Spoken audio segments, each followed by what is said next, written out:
Friends, आज हमने kitchen के छोटे छोटे टिप्स शेयर किए हैं जिससे हमारे टाइम की बचत तो होगी, पैसे की भी बचत होगी और काम हमारा बिल्कुल आसान हो जाएगा। घंटों का काम मिनटों में कर कर हम निपटा लेंगे। तो आज की हमारी पहली टिप है दूध के पतीले को लेकर। तो इसे धोना बहुत ही सर दर्द का काम होता है। तो आज की हमारी इस टिप को देखने के बाद हमेशा के लिए दूध के पतीले धोने से आप छुटकारा पा सकते हैं। हमें दूध का पतीला धोना ही नहीं पड़ेगा। तो इसके लिए हमने यहाँ पे दूध के पतीले में थोड़े से दूध भी बचे थे, इसमें हमने गर्म पानी डाल दिया है और चारों तरफ जो ये मलाई लगी थी उसे हमने चम्मच से खुरच कर निकाल दिया है। ना भी निकाले तो कोई बात नहीं है। अब ये पानी में उबाल आ जाए तो इसमें हम धुले हुए चावल डालेंगे। तो हाँ फ्रेंड्स, ये बात बिल्कुल सही है कि दूध के पतीले धोने से हमें हमेशा के लिए छुटकारा मिल जाएगा। तो जब ये पानी गर्म हो जाए तो इसमें धुले हुए चावल हम इस तरह से डाल देंगे और इसी में हम चावल आज बनाएंगे। जो नॉर्मल चावल हम खाने के लिए बनाते हैं लंच में, वो चावल हम इसी पतीले में बनाएंगे। तो देख सकते हैं कि इस तरह से हमने इसमें धुले हुए चावल को डाल दिया है और नॉर्मल जिस तरह से चावल बनता है हम उसी तरह से इसे बना लेंगे।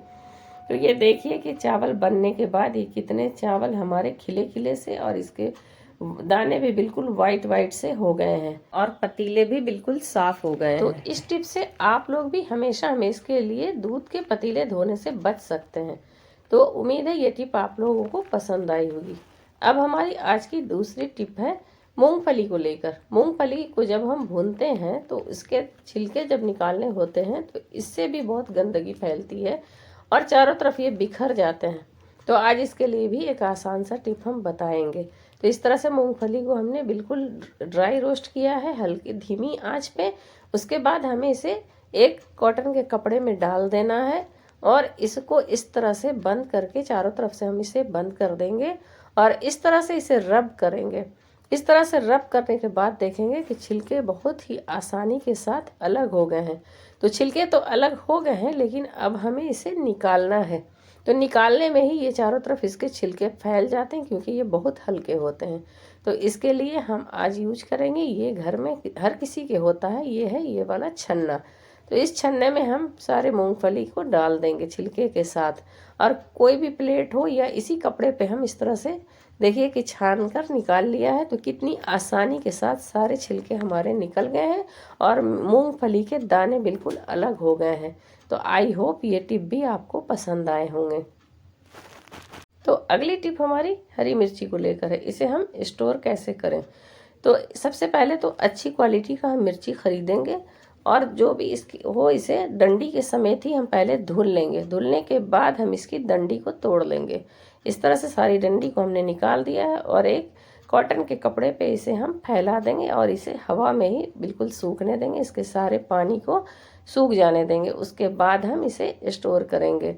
तो आज स्टोर करने के लिए भी हम जो डब्बा फेंक देते हैं, ये बिस्किट का डब्बा है, इसे हम यूजलेस समझकर फेंक देते हैं। तो इसी का यूज करेंगे और इसी में हम मिर्ची को स्टोर करेंगे। तो इसमें एक न्यूज़पेपर का टुकड़ा इस तरह से हमने डाल दिया है और इसमें अब यही सूखी हुई मिर्ची को हम डालेंगे।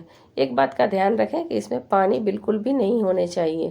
तो सारी मिर्ची को इस तरह से इसमें हम डाल देंगे और कोई थोड़ा सा भी दाग धब्बे वाला मिर्ची होगा तो उसे हम निकाल देंगे, वरना एक मिर्ची भी इसमें दाग वाले जाएंगे तो सारी मिर्चियों को ख़राब कर देंगे। इस तरह से सारी मिर्ची को हमने छाट कर निकाल दिया है। तो इस तरह से डब्बा में हमने डाल दिया है मिर्ची को। अब ऊपर जो ये पेपर बचा है उस पेपर से हम इसे ढक देंगे और उसके बाद इसके ढक्कन को बंद कर देंगे और फ्रिज में हम इसे रख देंगे और तकरीबन 1 महीने तक तो हम इसे आराम से रख कर स्टोर कर सकते हैं। तो आई होप ये टिप भी अच्छे लगे होंगे। डब्बा फेंकने के बजाय हमारा यूज हो गया है। अगली टिप हमारी है टमाटर को लेकर। टमाटर जब हम भूनते हैं तो तवे पे हम इस तरह से भूनेंगे तो इसमें स्मोकी फ्लेवर आएंगे। इस तरह से सबसे पहले हमने इसमें चीरा लगा दिया है नीचे और ऊपर से नमक डाल देंगे ताकि ये आसानी से गल सके। अब इसे हम एक पतीले से ढक देंगे और इसे 10 मिनट तक बिल्कुल लो फ्लेम पर रहने देंगे। तो 10 मिनट के बाद हम देख सकते हैं कि टमाटर हमारा कितने अच्छे से ये गल गया है, भुन भी गया है, गल भी गया है। तो एक बार इस तरीके से आप लोग चटनी बनाकर टमाटर का ज़रूर देखिए। स्मोकी फ्लेवर वाला चटनी हमारा बनकर गैस पर ही तैयार हो जाएगा। तो आई होप हमारे आज के सारे टिप आप लोगों को पसंद आए होंगे। अगर ज़रा सी भी टिप अच्छी लगी है तो हमारे चैनल को सब्सक्राइब करके बेल आइकन प्रेस कर दीजिए।